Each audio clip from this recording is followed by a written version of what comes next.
Hello friends, I welcome you all on A1 study area. myself Aftab Rana. आज हम लोग biology के first lesson life process and nutrition यानी जैव प्रक्रम और पोषण के ऑब्जेक्टिव प्रश्न पर डिस्कस करेंगे। आज का पहला प्रश्न है, पौधों में गैसों का आदान प्रदान कहाँ होता है?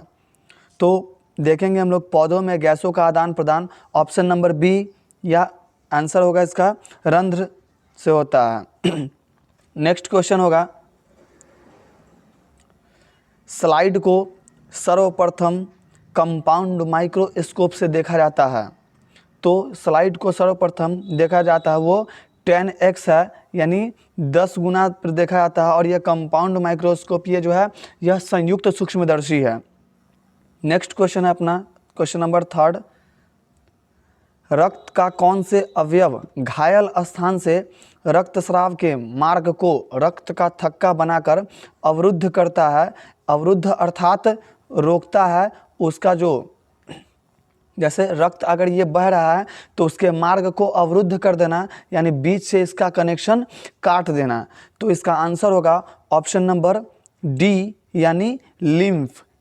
इसको हम लोग इंग्लिश में लिम्फ कहते हैं और हिंदी में हम लोग लसिका कहते हैं। तो ऑप्शन नंबर डी इसका सही आंसर है। नेक्स्ट प्रश्न है, हृदय से रक्त को संपूर्ण शरीर में पंप किया जाता है। तो पहले हम लोग देखेंगे कि जब ऑक्सीजन बॉडी के अंदर प्रवेश करता है तो सबसे पहले फेफड़ा में प्रवेश करता है, उसके बाद देखते हैं कि फिर रक्त के माध्यम से पूरे बॉडी में ऑक्सीजन चला जाता है। फिर देखते हैं कि वह वापस फिर आता है। अर्थात यहाँ कहने का मतलब कि रक्त से हृदय से रक्त को अगर संपूर्ण शरीर में भेजना है तो पहले तो हम लोग जानते हैं कि हार्ट यानी हृदय को हम लोग पंपिंग स्टेशन ऑफ ब्लड बोलते हैं। हृदय को क्या चीज़ बोलते हैं? Pumping station of blood. और हृदय का वेट जो होता है वह 250 ग्राम से लेकर के 350 ग्राम होता है। और हृदय प्रत्यारोपण यानी ट्रांसफर जो होता है उसको डॉक्टर क्रिश्चियन बर्नार्ड ने किया था। तो हम लोग देखेंगे कि इसका correct answer option number B यानी निलय द्वारा होता है। नेक्स्ट क्वेश्चन है, पादप में जाइलम उत्तरदायी है। तो पादप में जाइलम, इसको हम लोग संवहन उत्तक भी कहते हैं। तो संवहन उत्तक दो होते हैं, एक जाइलम और दूसरा होता है फ्लोएम। तो जाइलम, इसको ट्रिक से याद रखेंगे, ज से जाइलम और ज से जल। तो जाइलम जो होता है वह जल का वहन के लिए, वहन अर्थात कैरी करना, कैरी अर्थात क्या होता है? ढोना। यानी पेड़ पौधे की जड़ से जल एवं खनिज लवण को लेकर पौधे की पत्तियों तक पहुंचाना, यह होता है। और फ्लोएम का काम क्या है कि पौधे की पत्तियों में बने भोज्य पदार्थों को पौधे की प्रत्येक भागों तक पहुंचाना। अब यहाँ से क्वेश्चन आता है कि what is the difference between xylem and phloem, यानी जाइलम और फ्लोएम में अंतर स्पष्ट करें। तो पहले देखेंगे कि जाइलम की कोशिका जो होती है वह कैसी होती है?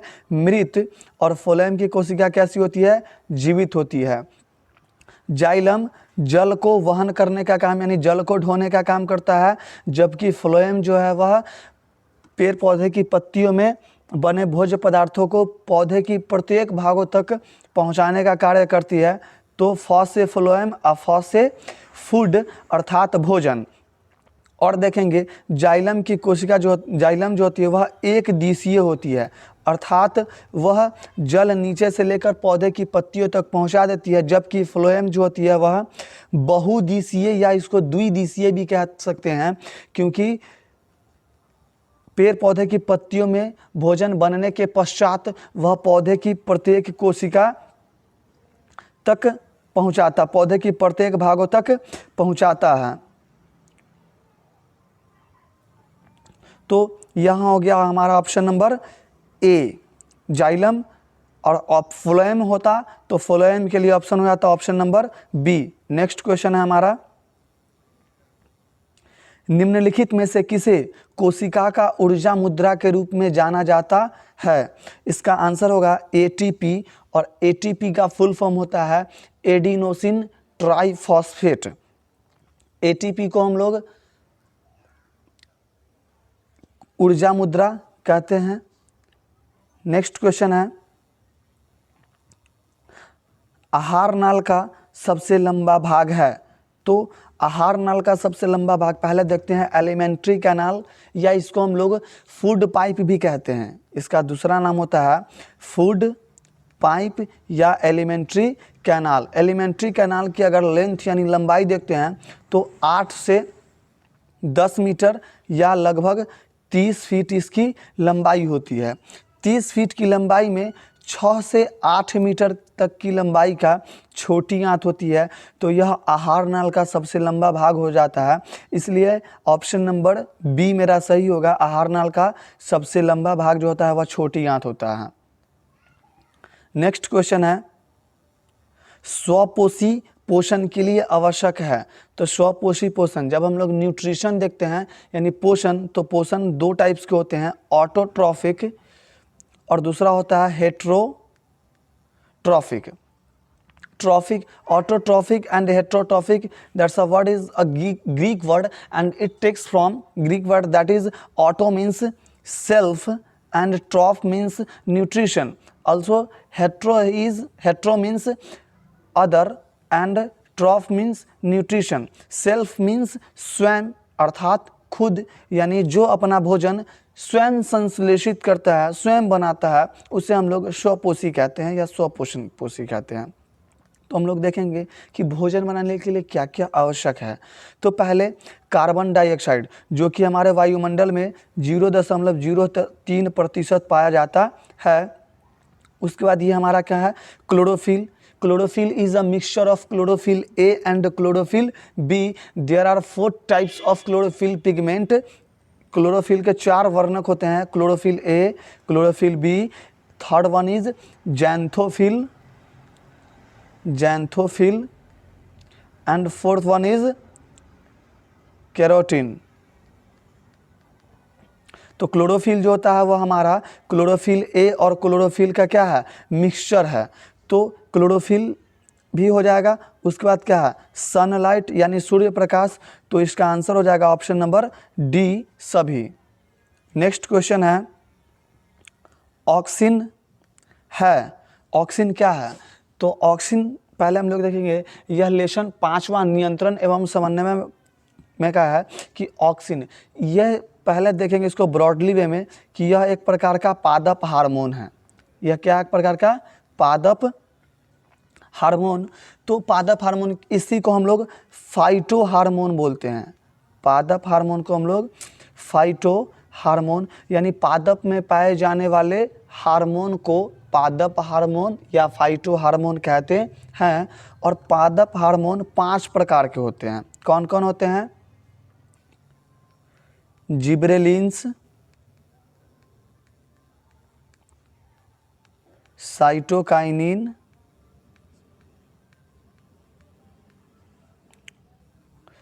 ऑक्सिन,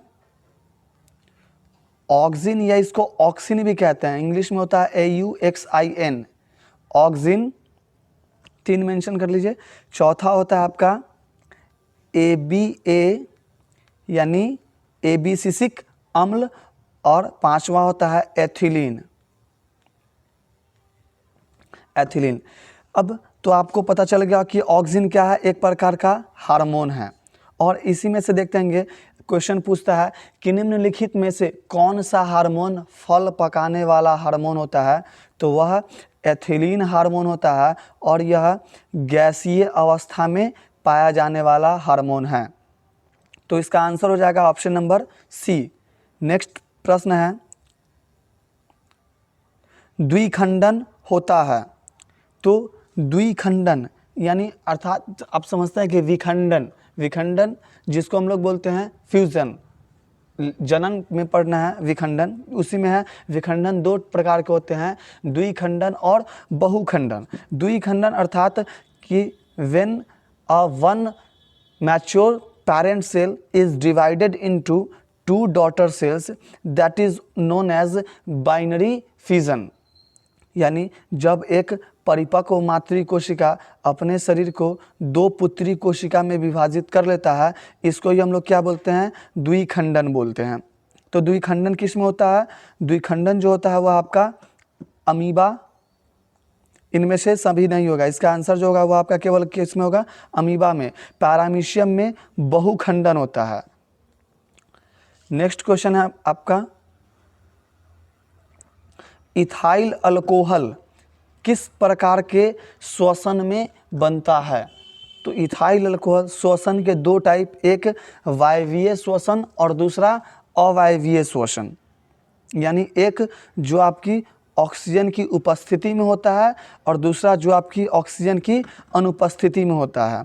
तो इथाइल अल्कोहल का निर्माण जो होता है वह अवायवीय श्वसन में होता है, और अवायवीय श्वसन के उपरांत ही जब मांसपेशियों में लैक्टिक अम्ल, लिख लेते हैं यहाँ पे हम लोग,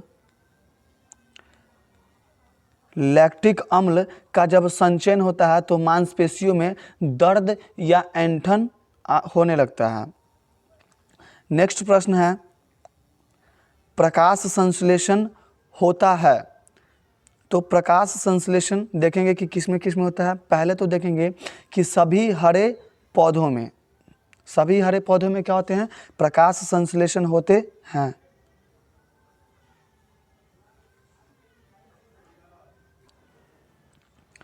नेक्स्ट क्वेश्चन होगा हमारा, हरे पौधे कहलाते हैं। तो हरे पौधे कहलाते हैं, ये हमारा पर्यावरण में जब पढ़ेंगे तो उसमें पढ़ना है प्रोड्यूसर यानी उत्पादक, और क्या पढ़ना है, उपभोक्ता, और एक पढ़ना है अपघटक।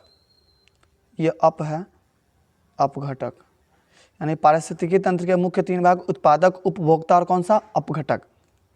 इनमें देखेंगे कि उत्पादक कौन होता है।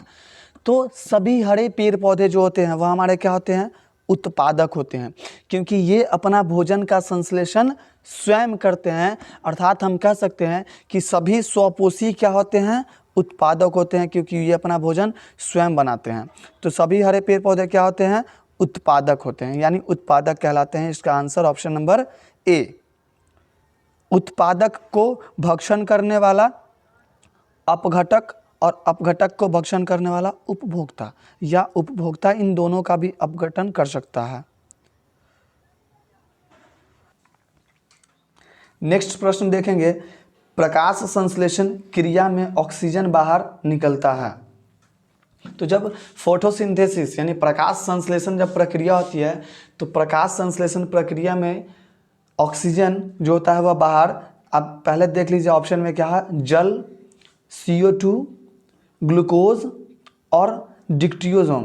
तो पहले हम लोग देखेंगे कि प्रकाश संश्लेषण प्रक्रिया देखते हैं, सिंपल सा इसको वे में देखते हैं कि पेड़ पौधा अपना भोजन जिस प्रक्रिया, by which process a plant is making a food that is known as photosynthesis, और पेड़ पौधे अपना भोजन जिस प्रक्रिया द्वारा बनाते हैं उसे प्रकाश संश्लेषण कहते हैं। उसमें जल का केमिकल फॉर्मूला H2O। तो आप प्रकाश संश्लेषण प्रक्रिया देखते हैं, इसमें दो होता है, एक लाइट रिएक्शन, दूसरा डार्क रिएक्शन, यानी एक प्रकाशिक अभिक्रिया, दूसरा अप्रकाशिक अभिक्रिया। तो प्रकाशिक अभिक्रिया में सूर्य प्रकाश जो होता है वह जल को दो भागों में, हाइड्रोजन और ऑक्सीजन में विभाजित या विखंडित कर देता है। तो प्रकाश संश्लेषण क्रिया में ऑक्सीजन बाहर किससे निकलेगा, जल से। नेक्स्ट क्वेश्चन होगा, मस्तिष्क उत्तरदायी है सोचने के लिए, हृदय स्पंदन के लिए, शरीर का संतुलन बनाए रखने के लिए, इनमें से सभी। तो इसमें आपका आंसर होगा ऑप्शन नंबर डी, इनमें से सभी।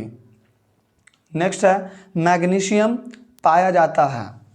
तो option number A chlorophyll, option number B RBC, option number C वर्णी लवक। वर्णी लवक को हम लोग क्रोमोप्लास्ट, प्लास्टिड जब लेसन 9th क्लास में पढ़े थे तो प्लास्टिड 3 प्रकार के होते हैं, chloroplast, chromoplast, leucoplast.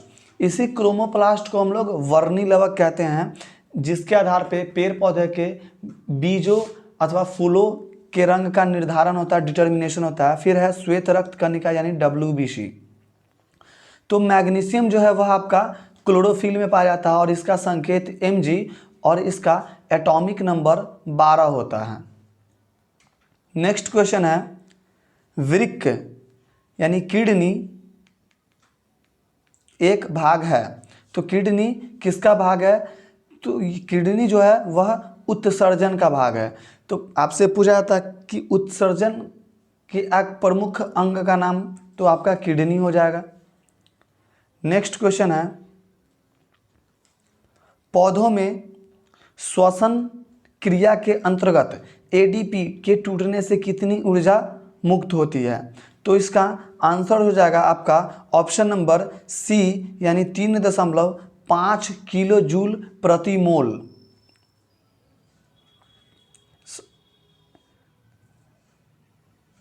Next question है आपका प्रकृति में ऑक्सीजन का संतुलन कैसे बना रहता है? तो प्रकृति में ऑक्सीजन का संतुलन जो है वह प्रकाश संश्लेषण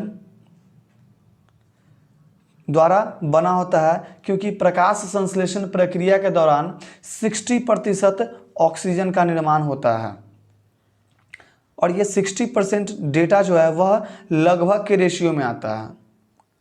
नेक्स्ट क्वेश्चन है मानव हृदय कितने कोष्ठ में बटे होते हैं? तो मानव हृदय कोष्ठ कहीं कहीं पे आपको दे देगा वेशम या कहीं कहीं पे दे देगा आपको चैम्बर, तो ये सब एक ही वर्ड है। तो मानव हृदय जो होते हैं वह 4 चैम्बर में बटे होते हैं। इसकी संरचना देखते हैं तो कुछ इस प्रकार की होती है।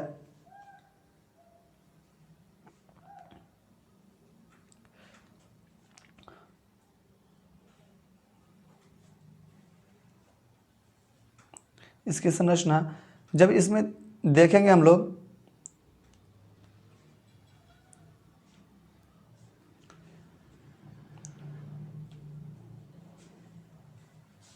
तो ऊपर वाला पार्ट अलिंद और नीचे वाला पार्ट नीला, बीच से एक पट्टी होती है जिस पट्टी को हम लोग सेप्टम या विभाजिका कहते हैं।